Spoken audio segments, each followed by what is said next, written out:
کوئی مفتی صاحب ویڈیو دیکھتے بھی ضرور ہیں اور تبصرے بڑے جلے کٹے فرماتے ہیں، تو کھانے پینے کی چیزیں دیکھ کے فرماتے ہیں کہ ندیدوں کی طرح آپ چیزیں دکھاتی رہتی ہیں۔ ارے بھائی ہم کہاں ندیدے، آپ ندیدے، آپ کو اتنی مشکل ہوئی سب چیزیں دیکھ کر کے آپ کو کمنٹس کرنا پڑ گیا۔ اصل میں جنہوں نے خرچہ کیا ہوتا ہے نا، ان کو شوق ہوتا ہے کہ وہ دیکھیں کہ انہوں نے کیا کیا کیا، کیونکہ جن کے گھر میں میلاد ہو رہا ہوتا ہے نا، باخدا کبھی ایک دفعہ اس تجربے سے گزرے، جن کے گھر میں محفل ہو رہی ہوتی ہے انہیں تو یہ بھی پتہ نہیں چلتا کہ ان کی محفل میں پڑھا کیا گیا ہے، کیونکہ اتنے لوگ ہوتے ہیں، مہمان رسول اللہ کے ہوتے ہیں، اور گھر والوں کی جان اٹکی ہوتی ہے جب تک عزت کے ساتھ تمام لوگوں کو تبرک دے کر خوبصورت سی محفل کا اینڈ نہ کر لیا جائے۔ یہ بالکل اس طرح جیسے کسی کے گھر میں شادی ہوتی ہے اور وہ باوجود تمام انتظامات کے غیر مطمئن ہوتا ہے کہ عین وقت پہ کچھ مشکل نہ بن جائے۔ میلاد بھی تو اتنا ہی بڑا ایونٹ ہوتا ہے، آخر ہمارے کریم آقا صلی اللہ علیہ وآلہ وسلم کے میلاد پاک کی محفل ہوتی ہے۔ یہ دیکھیں، یہ محفل جناب میرے سسرال میں ہے، اور میرے سسرال میں سے یہ میری بھتیجی ہے ارم، جس نے یہ محفل لی ہے، اور بہت بڑی بات ہوتی ہے کہ آپ کے سسرال میں کوئی آپ کو ایڈمٹ کرے اور وہ سمجھے کہ آپ کوئی کام کر رہے ہیں، کوئی چھوٹی بات نہیں ہوتی۔ آپ ایک بہت ہی خوبصورت محفل سننے جا رہے ہیں، اور آپ یقیناً بھول جائیں گے ویڈیو کو لائک کرنا، یہ لکھنا کہ آپ کہاں سے دیکھ رہے ہیں، اور چینل کو سبسکرائب کرنا۔ یہ سارے کام پلیز پہلے کر لیجئے، اس کے بعد اس خوبصورت ویڈیو کو دیکھیے، اور یہ بہت ہی شاندار ہے، اور اللہ تعالی ہمارے سسرال اور ہمارے مائکے آباد رکھے۔ جگہ بنانا بھی مشکل ہے اور سنبھالنا بھی۔ کام بناتا ہے یہ گرا ہوا تو قائم ہے، تیرا کرم ہی اسے اٹھاتا ہے، اور نہیں قطرے جتنی بھی ہستی تو دریا فیض بہاتا ہے، نہیں قطرے جتنی بھی ہستی تو دریا فیض بہاتا ہے، یہ منہ کے نظر بھی ڈالے کوئی تو گھر میں بلا کے بٹھاتا ہے، اور دل دیکھتا ہے زور بخشش تب ہی تو یہ حوصلہ پاتا ہے کہ تیری رضا کے مانگنے کو یہ گندے ہاتھ اٹھاتا ہے، اور جو مانگے تجھ سے پائے وہی خالی جھولی نہ جائے کوئی، جو مانگے تجھ سے پائے وہی خالی جھولی نہ جائے کوئی، جو تیرے ہوئے انہیں کیوں نہ ملے جب غیر بھی بخشش پاتا ہے، اور اقرار ہے مجھ کو میرے خدا اوقات نہیں میری اتنی، گر بار الہ تو دے دے تو تجھ کو نہ بے شک گھاٹا ہے، کب عمل سے بندہ پاتا ہے تیرا فضل ہی کام بناتا ہے۔ نبی کریم صلی اللہ علیہ وآلہ وسلم کی رحمت والی ذات پر یہ صلاۃ والسلام جب میں پڑھوں گی، آپ نے ان کو میرے پیچھے محبت سے دہرانا ہے کہ خدائی میں خدا کی جو سبھی کے دل کو بھاتا ہے، جسے مہماں کریں آقا وہ یہی گیت گاتا ہے، مدینہ پھر مدینہ ہے کہ اس سے دل کا ناتا ہے۔ خدائی میں خدا کی جو سبھی کے دل کو بھاتا ہے، جسے مہماں کریں آقا وہ یہی گیت گاتا ہے، مدینہ پھر مدینہ ہے کہ اس سے دل کا ناتا ہے۔ عجب اپنائیت کی ٹھنڈ ہے شہر محمد میں، جو کوئی کتنی دفعہ جائے یہ سینے سے لگاتا ہے۔ دیکھیں، ہم کسی کے گھر ایک دفعہ جائیں تو وہ محبت سے ویلکم کرتا ہے، دوسری دفعہ جائیں تو بس نارمل ہوتا ہے، تیسری دفعہ جائیں تو ذرا بیزاری ہوتی ہے، چوتھی دفعہ جائیں تو وہ کہتے ہیں آپ کو کام نہیں ہے کوئی، ہر وقت ادھر ہی ہوتی ہے۔ اور آپ مدینے جتنی بار جائیں، جب ہم مدینے میں ہوتے ہیں تو ہم صبح شام وہیں ہوتے ہیں، نمازیں بھی وہیں پڑھتے ہیں، رات بھی وہیں رکتے ہیں، دن بھی وہیں ہوتے ہیں، جمعہ بھی پڑھ رہے ہیں، روزہ بھی رکھ رہے ہیں، افطاری بھی کر رہے ہیں، پھر ایک دن گئے، پھر دوسرے دن گئے، پھر الحمدللہ آپ سال میں کتنی بار بھی جاتے ہیں، الحمدللہ ثم الحمدللہ۔ کبھی ایک بار بھی ایسا نہیں لگتا کہ جیسے کوئی آپ سے بیزار ہے، یا جیسے کوئی آپ کو کہتا ہو بھئی گھر بیٹھو، کیا ہر وقت آنا جانا لگائے رکھتے ہو۔ اس کی وجہ کیا ہے کہ وہاں اپنائیت ہے، جیسے بچیاں امیوں کے گھر جاتی ہیں نا، باخدا مدینے جا کے بالکل ایسے ہی لگتا ہے جیسے ہم اپنے میکے میں آئے ہوئے ہیں۔ کہ عجب اپنائیت کی ٹھنڈ ہے شہر محمد میں، کوئی کتنی دفعہ جائے یہ سینے سے لگاتا ہے، مدینہ پھر مدینہ ہے کہ اس سے دل کا ناتا ہے۔ ہر ایک لمحہ تبسم چہرہ انور پہ رہتا ہے، جو جتنی خیر کرتا ہے وہ اتنا حصہ پاتا ہے، مدینہ پھر مدینہ ہے کہ اس سے دل کا ناتا ہے۔ مدینے کی محبت میں سبھی کے دل تڑپتے ہیں، جسے دیکھو وہ آہیں بھرتا ہے، آنسو بہاتا ہے، مدینہ پھر مدینہ ہے کہ اس سے دل کا ناتا ہے۔ خدائی میں خدا کی جو سبھی کے دل کو بھاتا ہے، جسے مہماں کریں آقا وہ یہی گیت گاتا ہے، مدینہ پھر مدینہ ہے کہ کہ اس سے دل کا ناتا ہے. اللہ پاک آنکھوں سے دیکھنا نصیب کرے اور اللہ کریم بار بار اپنے محبوب کے شہر میں اترنا نصیب فرمائے. اصلاۃ والسلام میں پڑھتی ہوں، آپ اس کو میرے پیچھے محبت سے دہرائیے گا. بنا مانگتی ہوں شیطان مردود لعین کے شر سے. بسم اللہ الرحمن الرحیم. شروع اللہ کے نام کے ساتھ جو بڑا مہربان ہے اور نہایت رحم کرنے والا ہے. الحمد للہ رب العالمین. سب تعریفیں اللہ کے لیے ہیں جو تمام جہانوں کا پالنے والا ہے. اور تعریف اس لیے ہے کہ وہ ہر جہان کو حسب حال پالتا ہے. مچھلیاں اگر پانی میں رہتی ہیں تو اللہ نے ان کے گھر، ان کا رزق پانی میں ہی عطا فرما رکھا ہے اور انہیں ایسا پیدا کیا ہے کہ وہ پانی میں سوتی ہیں. ہم تو ایسا تصور بھی نہیں کر سکتے. جو نہ جاگ رہا ہو اس کے اوپر پانی ڈالیں. مچھلی کی آنکھ بند نہیں ہوتی مگر وہ پھر بھی سوتی ہے. پانی کے اندر گھر بناتی ہیں، وہیں انڈے دیتی ہیں، وہیں شکار کرتی ہیں، وہیں زندہ رہتی ہیں اور اللہ انہیں وہیں پالتا ہے. اور پرندے وہ ہواؤں میں رہتے ہیں اور درختوں کے اوپر گھونسلے بناتے ہیں اور اللہ تعالیٰ نے پرندے کی آنکھ کو ہماری آنکھ سے 60 گنا زیادہ دیکھنے کی طاقت عطا فرما رکھی ہے. بھلا جو دانہ گندم کا زمین پہ گرا آپ کو نہیں دکھتا، وہ پرندے کو کیسے نظر آ جاتا ہے؟ وہ اتنی بلندی پہ ہوتا ہے. اس کی آنکھ 60 گنا زیادہ چیز کو بڑا دیکھتی ہے. اور پھر جو زمین کے اندر رہنے والی چیزیں ہیں جیسے چیونٹیاں ہیں، جیسے کیڑے مکوڑے ہیں، تو اللہ تعالیٰ ان کو زمین کے اندر پال رہا ہے. اس لیے وہ قابل تعریف ہے کہ اس نے جس مخلوق کو جہاں پیدا کیا ہے وہاں اس کے حسب حال پرورش کے اسباب اور وسائل مہیا فرمائے ہیں. الحمدللہ رب العالمین. سب تعریفیں اللہ کے لیے ہیں جو تمام جہانوں کا پالنے والا ہے. الرحمن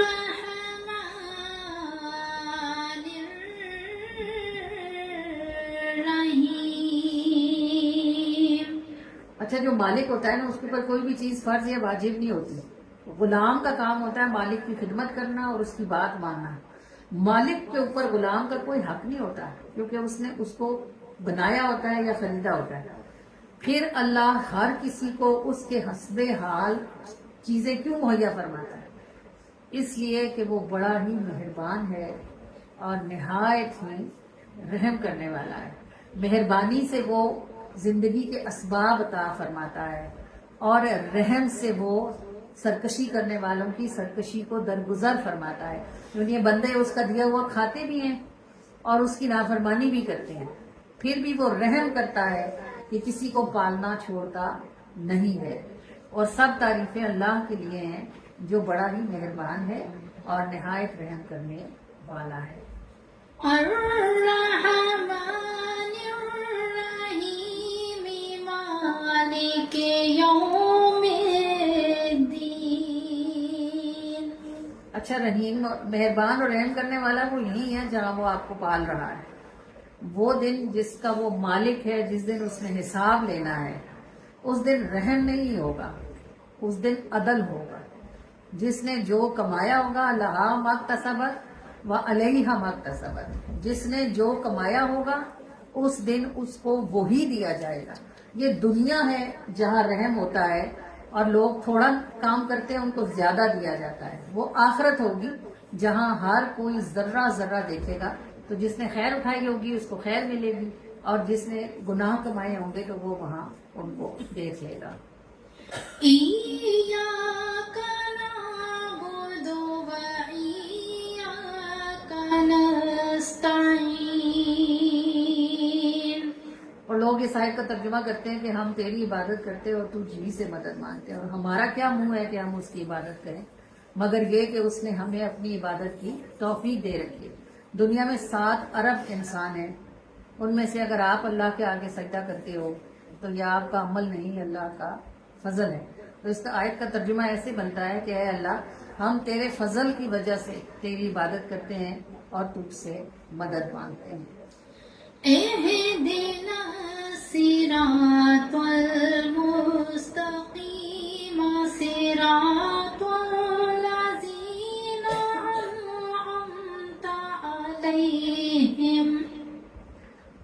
اے ہمارے پروردگار، جب تو نے ہم پر یہ فضل کر دیا ہے کہ ہم تیری عبادت کریں اور تجھ سے مدد مانگے، تو ہماری یہ مدد فرما دے کہ ہمیں ان لوگوں کا رستہ چلنے کی توفیق عطا فرما جن پر تو نے اپنا فضل کر دیا ہے، جن پر تو نے اپنی دنیا اور آخرت میں نعمتیں نازل فرما رکھی ہیں۔ غیر المغضوب علیہم ولا الضالین۔ اے ہمارے پروردگار، ہمیں ان لوگوں کے پیچھے چلنے سے بچا لے جن پر تیرا غضب نازل ہوا، اور ان کے پیچھے چلنے سے بھی بچا لے جو راہ بھٹک چکے ہیں اور گمراہ ہو چکے ہیں۔ صدق اللہ العظیم۔ سچ فرمایا ہے اللہ نے جس کی ذات بلند و بالا ہے۔ جزاک اللہ۔ کسی نبی کے زمانے میں زمین پر 3 ایسے لوگ تھے جو آپس میں دوست تھے، اور تینوں میں ایک نہ ایک خامی تھی۔ ایک دوست گنجا تھا، دوسرا اندھا تھا، اور تیسرا کوڑی تھا، اسے کوڑ کا مرض تھا۔ تو ظاہر ہے کہ نہ ان کو رشتے ملتے تھے اور نہ ہی ان کی گھر میں کوئی جگہ تھی، کماتے نہیں تھے، نوکریاں نہیں ملتی تھی، بری حالت میں تھے، جوانی کی عمر تک پہنچ چکے تھے۔ اللہ تعالیٰ نے زمین پر فرشتہ بھیجا انسان کی شکل میں، اور وہ اللہ کے حکم سے ان کے پاس آیا۔ سب سے پہلے وہ کوڑی کے پاس گیا۔ کوڑ مرض ہوتا ہے نا جس میں جسم گلتا رہتا ہے۔ اس نے کہا تیرا کیا حال ہے؟ وہ جو کوڑی تھا اس نے کہا حال تو بھائی تو دیکھ ہی رہا ہے، نہ کوئی کھانے کو دیتا ہے، نہ کوئی گھر میں رکھتا ہے، نہ کوئی شادی کے سبب بنتے ہیں، نہ کوئی کاروبار ہے، تو حال کیا ہونا ہے؟ اس نے کہا اللہ نے تجھ پہ فضل کیا ہے۔ تو اس فرشتے نے اس کے اوپر اپنا ہاتھ پھیرا تو وہ بالکل تندرست ہو گیا۔ پھر اس نے اس کو ایک بکری کا بچہ دیا اور کہا کہ اللہ تیرے مال میں برکت دے، اور چلا گیا۔ پھر وہ دوسرے دوست کے پاس گیا، وہ فرشتہ جو کہ اندھا تھا، اس کے آنکھوں پر ہاتھ پھیرا، اس کی آنکھوں میں روشنی آ گئی، اور اس کو اس نے ایک گائے کا جو بچڑا ہوتا ہے وہ تحفے میں دیا اور کہا اللہ تجھ پر اپنا فضل کرے۔ تیسرے کے پاس گیا جو گنجا تھا، اس کے سر پر ہاتھ پھیرا، اس کے بال بڑے خوبصورت ہو گئے، اس کو اس نے ایک اونٹ کا بچہ دیا اور اسے کہا اللہ تیرے مال میں برکت دے۔ پھر وہ فرشتہ غائب ہو گیا۔ اب چونکہ یہ اللہ کی طرف سے عطا تھی تو ان کے مالوں نے اتنی برکت پائی کہ جسے بکری دی تھی اس کی بکریاں سنبھالے نہ سنبھلتی تھی، اتنا بڑا ریوڑ ہو گیا تھا کہ وہ شہر کا امیر ترین آدمی بن گیا۔ دوسرا دوست جس کو گائے کا بچڑا دے کر گیا تھا، اس کے پاس بھی بہت بڑا سامان ہو گیا اور بہت زیادہ اس کے پاس پیسہ۔ تیسرے کے پاس جس کو اونٹ دے کے گیا تھا، اس کے پاس بھی 20 سال گزر گئے، اور انہوں نے شادیاں کر لی، ان کی اولادیں ہو گئی، محل بنا لیے، کاروبار بڑے بڑے۔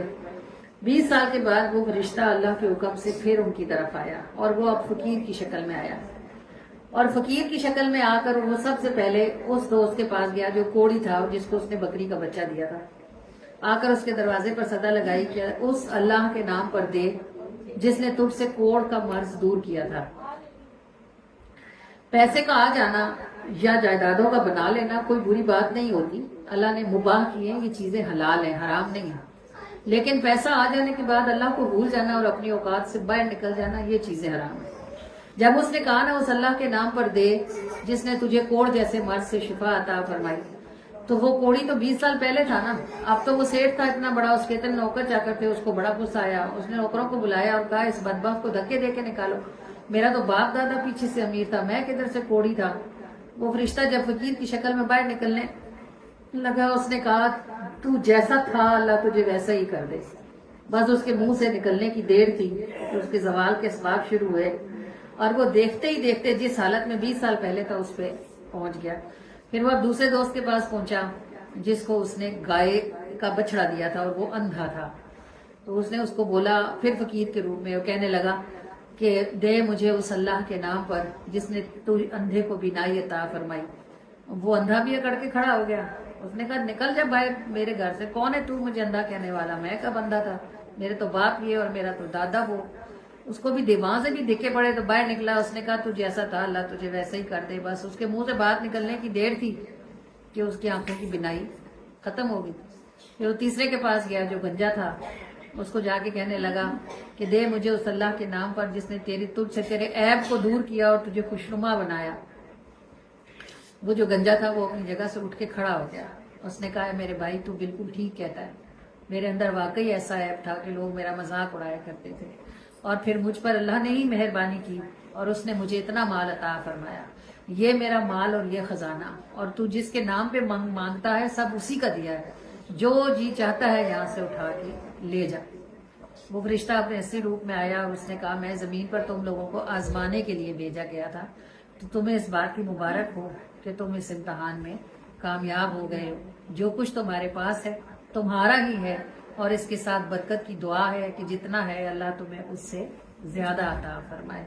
بات اتنی سی ہے کہ ہوتا اللہ کا فضل ہی ہے، ٹھہرتا ان کے پاس ہے جنہیں شکر کرنا آ جاتا ہے، اور شکر کرنے کے 1000 طریقے ہیں، جن میں سے ایک طریقہ یہ ہے کہ بندہ اپنی اوقات کبھی نہ بھولے، جہاں سے وہ شروع ہوا ہے اس جگہ کو یاد رکھے کہ میرے رب نے مجھے یہاں سے اٹھایا تھا، ابھی میں جہاں بھی کہیں ہوں جڑ میری یہی ہے۔ جب انسان کو اپنی جڑ نہیں بھولتی نا تو اس کے اندر اکڑ پیدا نہیں ہوتی، اور جو بندہ جھکنا سیکھ لیتا ہے اللہ اس کو بلندیاں ضرور عطا فرماتا ہے۔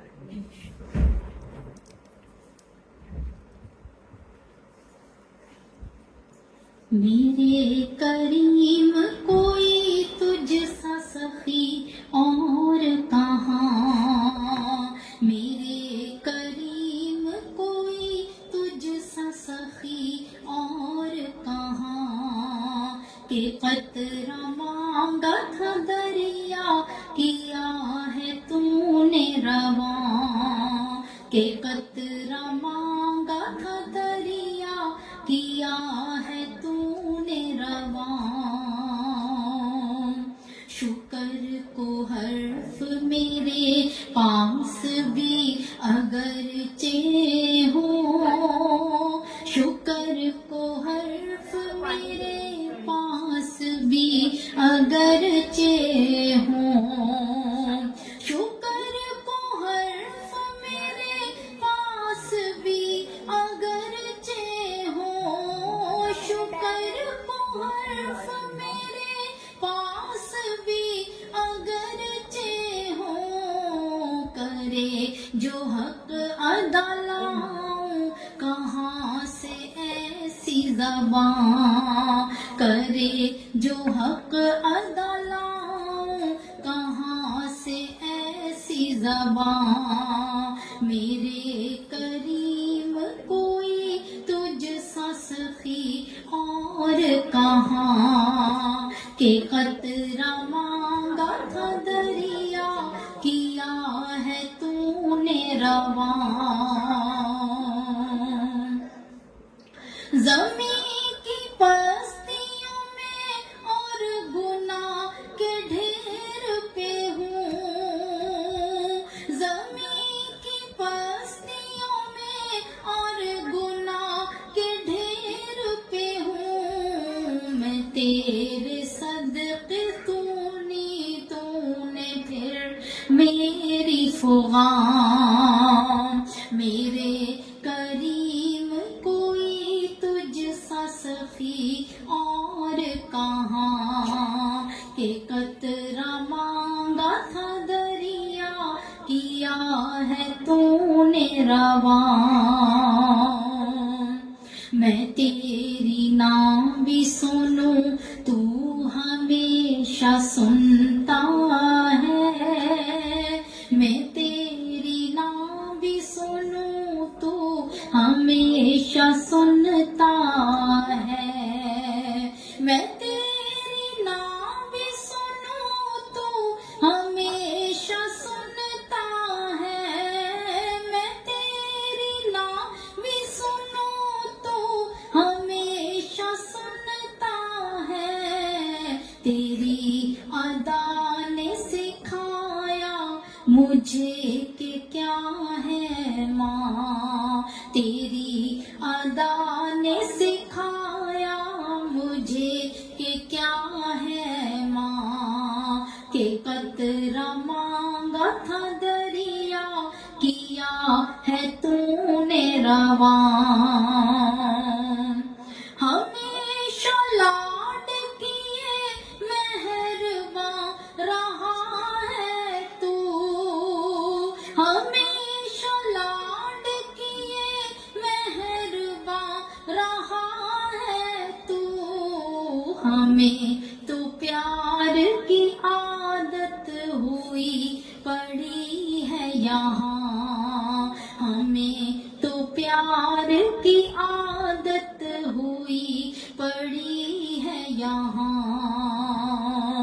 میرے کریم کوئی تجھ سا سخی اور کہاں کہ قطرہ مانگا تھا دریا کیا ہے تو نے رواں جو اگلی منزلوں پہ سایہ تو نے کھینچ لیا جو اگلی منزلوں پہ سایہ تو نے کھینچ لیا تو یہ بتا دے ہمیں پھر کہاں ملے گی امان تو یہ بتا دے ہمیں پھر کہاں ملے گی امان میرے کریم کوئی تجھ سا سخی اور کہاں میرے کریم کوئی تجھ سا سخی اور کہاں کہ قطرہ مانگا تھا دریا کیا ہے تو نے رواں کہ قطرہ مانگا تھا دریا کیا ہے تو نے رواں میرے کریم کوئی تجھ سا سخی اور کہاں جزاک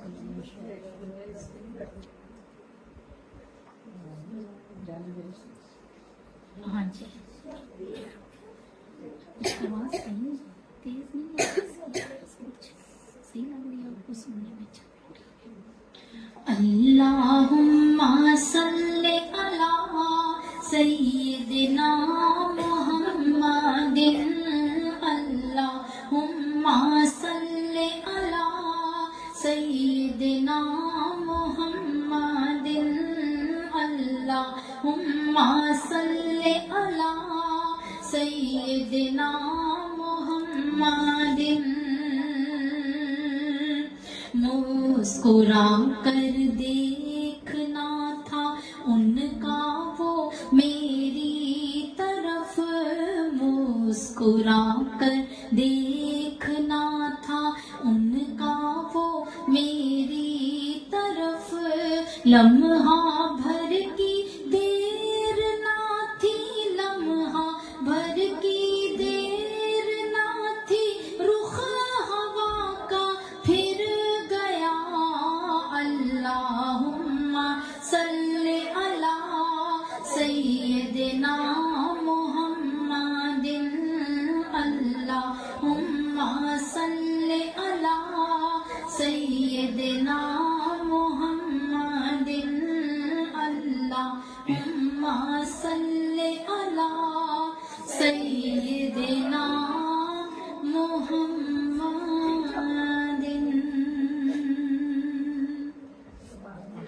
بھائی سبحان اللہ جزاک اللہ. ایسی محفلوں کا حق ہوتا ہے. اگر آپ کہتے ہیں تو اسے گناہ تھوڑی ملتا ہے. اونچا بولیں سبحان اللہ. سبحان اللہ. اتنی آواز ہے اور پھر آپ ایسے خاموش ہوتے ہو جیسے آپ نے کچھ نہیں سنا. ہم محفل میلاد پر اس بات کے سب خلاف ہیں کہ لوگ نعرے لگائیں یا جھنڈے بنائیں یا ہاتھ لہرائیں. یہ محفل میلاد میں ایسی چیزیں جچتی نہیں ہیں.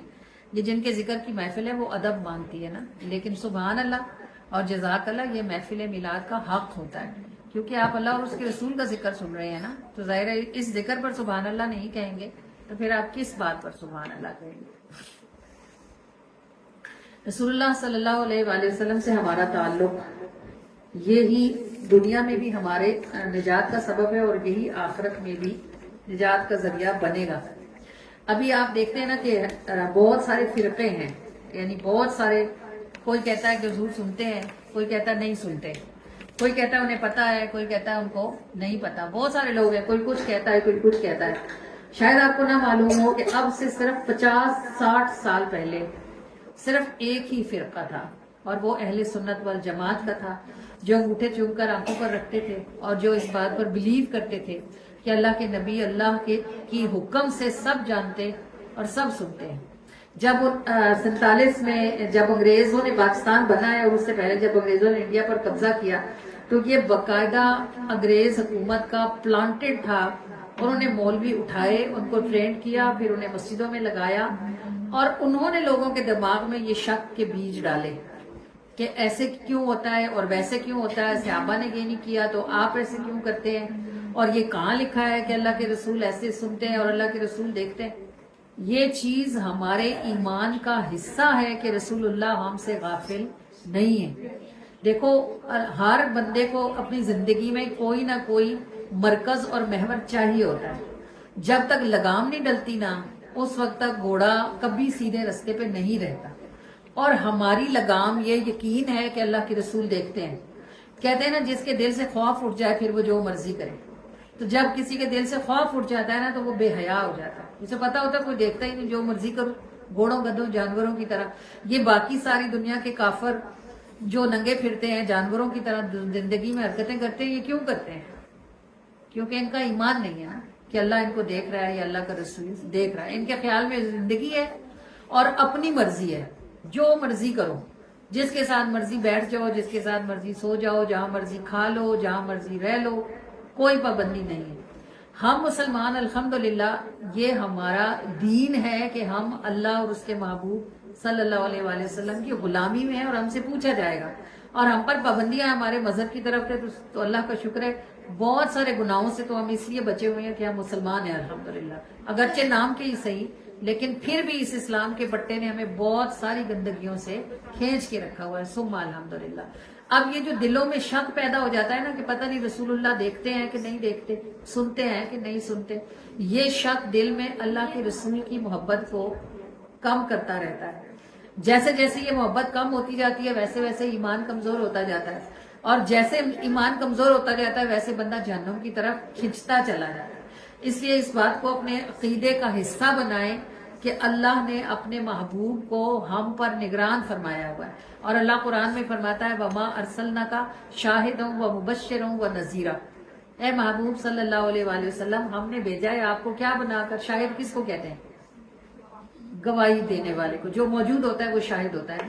قیامت کے دن ہم سب کے اعمال کی گواہی رسول اللہ دیں گے. کیسے دیں گے؟ جو دیکھتا نہیں اس کی گواہی تو قبول نہیں ہوتی. گواہی کس کی قبول ہوتی ہے؟ جس نے دیکھا. خدا نہ خواستہ کوئی ایکسیڈنٹ روڈ پہ ہو جائے, اگر آپ گھر میں بیٹھی ہو تو آپ گواہی تو نہیں دے سکتی نا. گواہی وہی دے گا جو سڑک پہ دیکھ رہا ہو. تو ہم سب کی گواہی رسول اللہ کیسے دیں گے؟ دیکھتے ہیں تو گواہی دیں گے نا. تو اللہ نے قرآن میں فرمایا کہ وہ شاہد ہیں, مبشر ہیں, نذیر ہیں. تو اب جو یہ نہ مانے کہ رسول اللہ دیکھتے ہیں تو پھر وہ قرآن کا انکار کرے. اور جو یہ مانتا ہے کہ اللہ کے رسول دیکھتے ہیں وہ تنہائی میں بھی گناہ نہیں کر سکتا, کیونکہ اس کو پتا ہوتا ہے کہ اللہ کے رسول دیکھ رہے ہیں, گواہی دیں گے میری. تو ایسا کام نہ کروں جس سے مجھے بے عزت ہونا پڑے. تو آپ صلی اللہ علیہ وآلہ وسلم دیکھتے تو واقعی ایسا دیکھتے ہیں کہ اللہ نے اپنے محبوب کی نگاہوں سے پردے اٹھا رکھے ہیں. یہ خلیفہ معتمد کا زمانہ تھا. ایک مرتبہ رات کو سو رہا تھا, سوتے سوتے تقریباً تہجد کا ٹائم تھا, اٹھا اور تیزی سے بھاگا جیل خانے کی طرف, جیل جہاں قیدی ہوتے ہیں نا, اور وہاں جا کے اس نے شور ڈال دیا. اس نے کہا منصور جمال اونٹوں والا ڈھونڈ کے لاؤ جلدی جیل کے کس پنجرے میں کس کمرے میں قید ہے. اب دربان سارے گڑبڑا کے کہ رات کو 2:30 بجے اٹھ کے کدھر آ گیا خلیفہ, وہ بھی اتنا بڑا بادشاہ مسلمانوں کا. بھگدڑ مچ گئی جیل میں, سارے عملے کو حاضر کیا گیا, نام بتایا منصور جمال اونٹوں والا. ڈھونڈ ڈھانڈ کے اس کو فٹافٹ لا کے پیش کیا خلیفہ کے آگے. خلیفہ نے جس کمرے میں گیا بیٹھا اس میں اس کو بٹھایا, اس کو پانی شانی دیا. وہ بیچارہ گھبرایا ہوا تھا کہ پتہ نہیں آدھی رات کو مجھے پھانسی نہ لگا دے. اس کو خلیفہ نے کہا کہ تم کب سے جیل میں ہو؟ اس نے کہا 3 سال ہو گئے. خلیفہ نے پوچھا تمہارا جرم کیا تھا؟ اس نے کہا میں بے قصور ہوں, میرا کوئی جرم نہیں ہے. میں فلاں شہر کا رہنے والا تھا اور میرے پاس اونٹ تھا, تو میں اپنا اونٹ پر بار برداری کرتا تھا. جیسے لوگ آج کل گاڑیاں رینٹ دیتے ہیں نا, اس طرح وہ کہتا ہے میں اپنا اونٹ کرائے پہ دیتا تھا لوگوں کو اور یہ کام کرتا تھا. تو میرے شہر میں یہ کام کم ہوا تو میں نے سوچا میں بڑے شہر میں کسی میں جاؤں تاکہ وہاں جا کر اچھی کمائی کر سکوں. تو میں اپنے اونٹ کو لے کر رستے میں تھا اور رستے میں پولیس سے میرا ٹاکرا ہوا. پولیس نے 10 ڈاکو پکڑے ہوئے تھے. ان میں سے ایک ڈاکو تگڑا تھا, اس نے پولیس کو رشوت دی, پولیس نے اس کو چھوڑ دیا اور مجھے پکڑ لیا. 10 پورے جو کرنے تھے, حکومت کو پتا تھا 10 بندے ہیں. تو میں منتیں کرتا رہا, زاری کرتا رہا, انہوں نے میری ایک نہ سنی اور مجھے لا کے یہاں جیل میں بند کر دیا. اور میرے پاس تو کوئی گواہ موجود نہیں تھا، نہ پردیس تھا، دوسرا شہر تھا، تو مجھے کون جانتا تھا. تو 3 سال ہوئے کہ میں یہاں بند ہوں. سمجھ کچھ نہیں آتا تھا، پیسے بھی پاس نہیں تھے جو رشوت دے کے چھوٹ جاتا. تو خلیفہ نے اسے کہا پھر تم نے کیا شروع کیا، کس وجہ سے بھلا میں تمہارے پاس آیا؟ اس نے کہا مجھے نہیں پتا، میں تو بس درود پاک پڑھتا ہوں اور اللہ کے رسول سے رو رو کے فریاد کرتا ہوں کہ میرے پاس پیسے نہیں ہیں، جان پہچان والا کوئی بندہ نہیں ہے جو میری گواہی دے، اور میرا کوئی زور نہیں. آپ ہی بے قصوں اور جو بے بسوں کی سننے والے ہیں، مجھے جو میں بے قصور کہہ دوں یہاں سے نکالیں.